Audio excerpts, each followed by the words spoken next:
Ahoy there, Legends of Runeterra fans. I'm Dead Broke Nerd, and I've got another cool video for you guys today. What with all the new cards from the Bilgewater expansion, I have a Bilgewater and Freljord deck. Now, I'll be honest, I have been absolutely adoring some of the Freljord cards that we've gotten in the mix here. In particular, these Viking Raiders, the Ruthless Raider and the Emberbane have been two of my favorite cards from this new set, despite all the fun stuff that they have in Bilgewater. Now, we'll get some more Bilgewater decks up soon, but I'm still kind of experimenting with that stuff, kind of wrapping my head around some of the more complicated characters like Gangplank, who I find absolutely fascinating. Just need to figure out exactly what I like, what kind of deck I like putting him in, you know.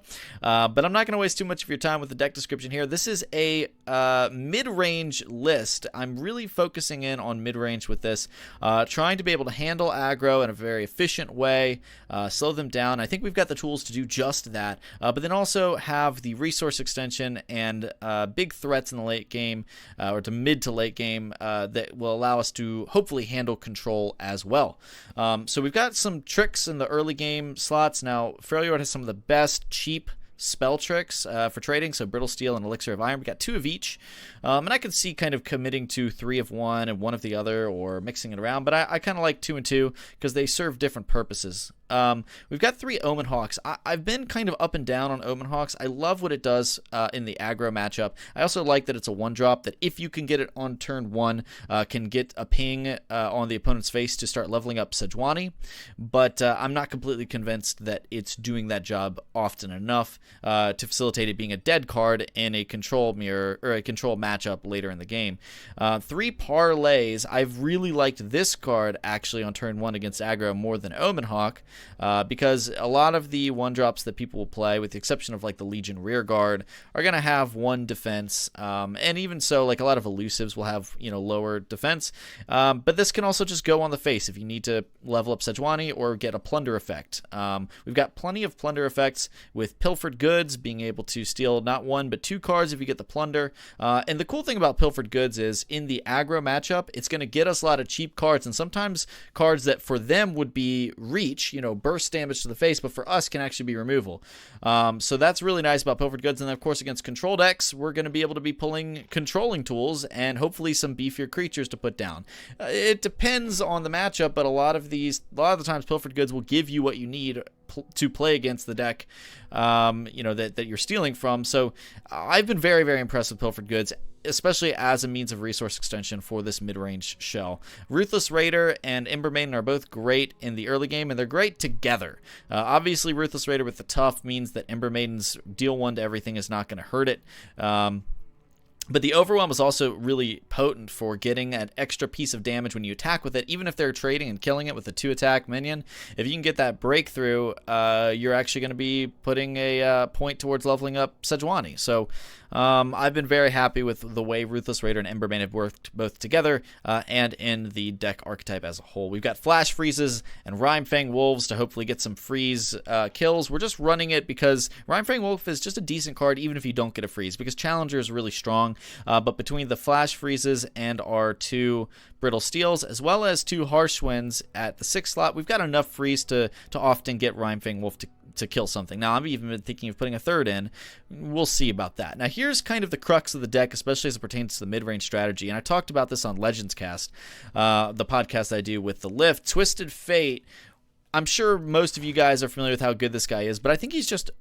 I'm never going to try to level him up in this deck. If it happens, amazing, but he is literally exists to play the gold card and the red card, whichever one is more important to slow down an aggro deck, and if you can get him out on curve against an aggro deck, you can usually pick apart their board and kind of plan your different removal points between that, your parlays, your different trading, and Ember Maidens. So, you know, Twisted Fate has been absolutely crucial to making sure we can slow down that aggro deck while still having potency against a control deck or another mid-range deck later in the game. If you get them and you top deck them, you can always just refill that spell mana and draw another card, see what you get. I've got 3 Wolf Riders. These are interesting. The main reason it's in here is not actually the Plunder effect, because we don't really need to ramp super high, but it does help us get things like Sejuani out a little bit earlier, so it can be nice if you get it on curve. As a top deck, it's less good, but the Overwhelm is what's really nice to be able to get Sejuani leveled up. I've got 2 Razor Scale Hunters, which I think is just a great overall card, but I think this is very much a flex spot. I like Razor Scale Hunter because its ability to pull out a Heimerdinger or a Karma or Ezreal or something, giving them vulnerable, but we don't need to run this card here. I don't think it's completely necessary to strategy. I just think it's a very, very standalone bubble. Like in a bubble, this is a great card.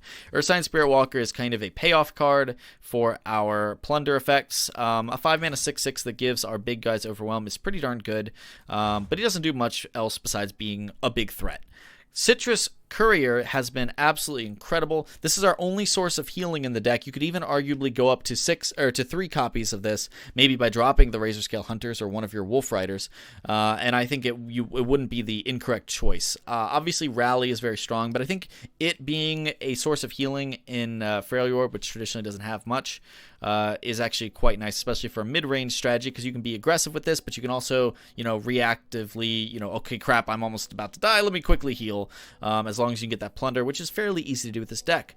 Lastly, we have Sejuani and Tryndamere. I only own 2 Sejuanis, but I actually have really liked the 2 Sedges and 1 Tryndamere. Tryndamere is just that big game-closing finisher. He's really hard to deal with, and I actually have won several games on the back of the 1x Tryndamere, so I'm sticking with it. Anyways, this is Plunder Maidens. I hope you guys enjoy it. I think it's a really cool deck, and I've got a cool game attached, and give it a try. Let me know what you think in the comments, and there's probably some changes we can make to it, but it's been a blast. Anyways, guys, cheers, and I'll see you on the next one. All right, here we go. Taking on Draven Jinx. It's going to be pretty aggressive. This deck has tools to defend if we can find them. And then once we've gotten kind of their board stabilized, we can usually clean up their board. The issue is the direct damage, because this deck really doesn't have much in the way of healing. So it's going to be really integral to get those things killed, pretty quick. So now this is Parlay. Which will be able to deal 1 damage here and to the face, slow them down a little bit. I think that's what we're going to go ahead and do. Although, because I could play the Omen Hawk, but then I'm taking that 2 damage because it's fearsome. So we're going to Parlay. Go ahead. That will also get Sejuani a charge. Kablooey. Nice. Alright, we're happy to slow them down. Again, we do have we have Twisted Fate here. Who absolutely is excellent against some of these, kind of more bursty aggro decks without a whole lot of defense. That's not great. We don't have the tools for that one quite as much, so we're just going to pass. Unfortunately, Twisted Fate doesn't do much for Disciple. In fact, it can actually help them. That's a buffed up Twisted Fate, which is nice. Yeah, okay, so these beefier dudes not helping us out too much. We're gonna have to pass here, I'm afraid.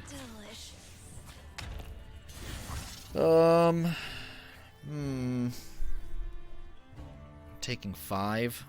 Ugh. I think I have to take 5, right? I could, if I defend here, then Twisted Fate I can have him go gold card. Stun this, deal 2 damage. That clears it without it letting it get any stronger. I'm going to take the 1 damage one way or the other, so let's go ahead and take it now. Save ourselves 2 points for 2 points. I'm still taking 5. Is that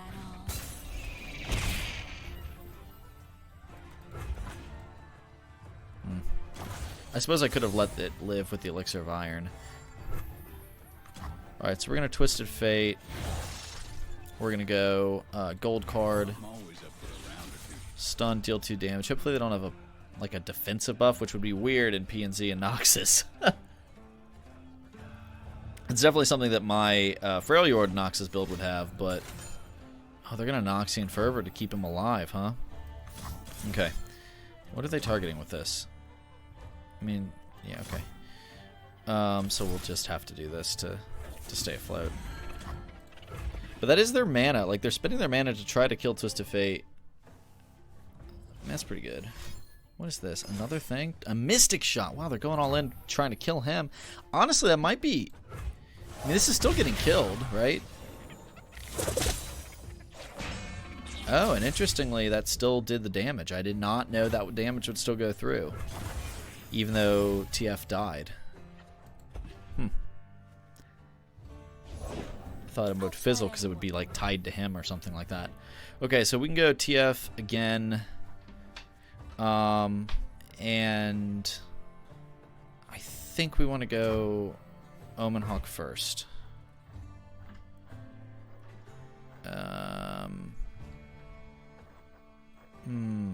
If we go TF, what do we get out of it? Something that can help trade. Well, this can sort of trade. I mean, yeah, no, we're going to go Omen Hawk first. Because if they drop another couple little guys, then TF can do his whirlwind effect. Right here, we'll go trade. And we'll go... Well, no, wait.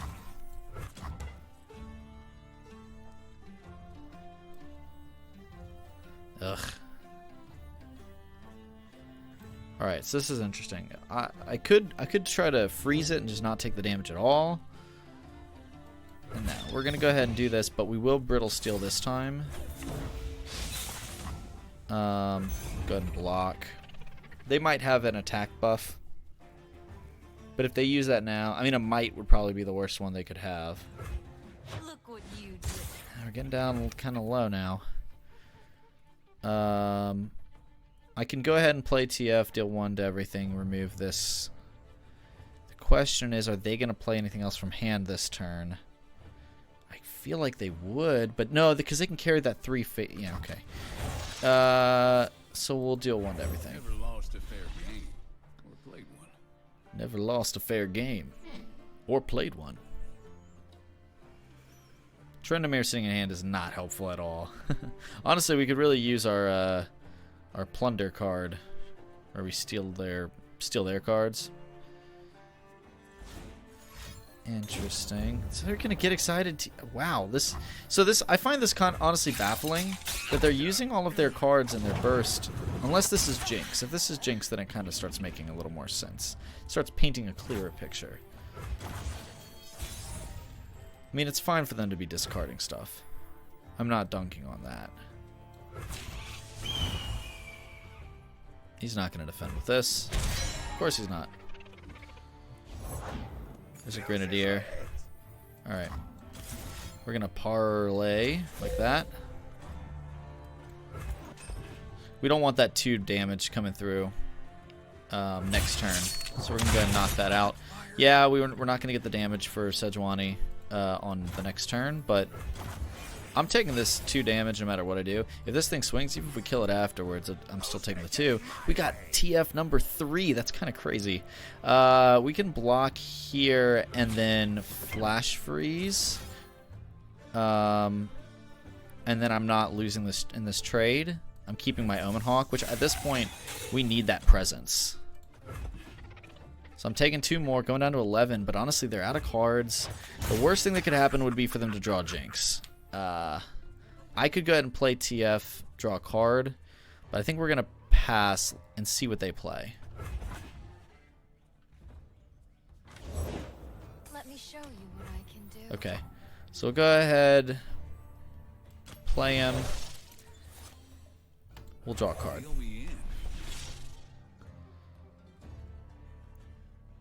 It's possible I would have wanted to wait a little bit, but Razor Scale Hunter's quite nice. It's buffed up too. Trendamere though, that's the good stuff. Okay, so it's definitely Trendamere.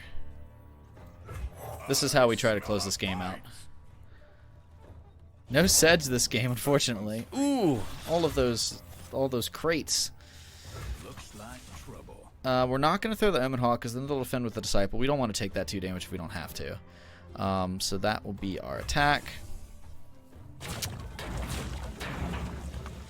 Sure. I mean, they're still taking 7 here. We're taking 2. They're actually taking 9 here, and we're taking 2. They're down to 6. Now we'll be able to pilfer goods.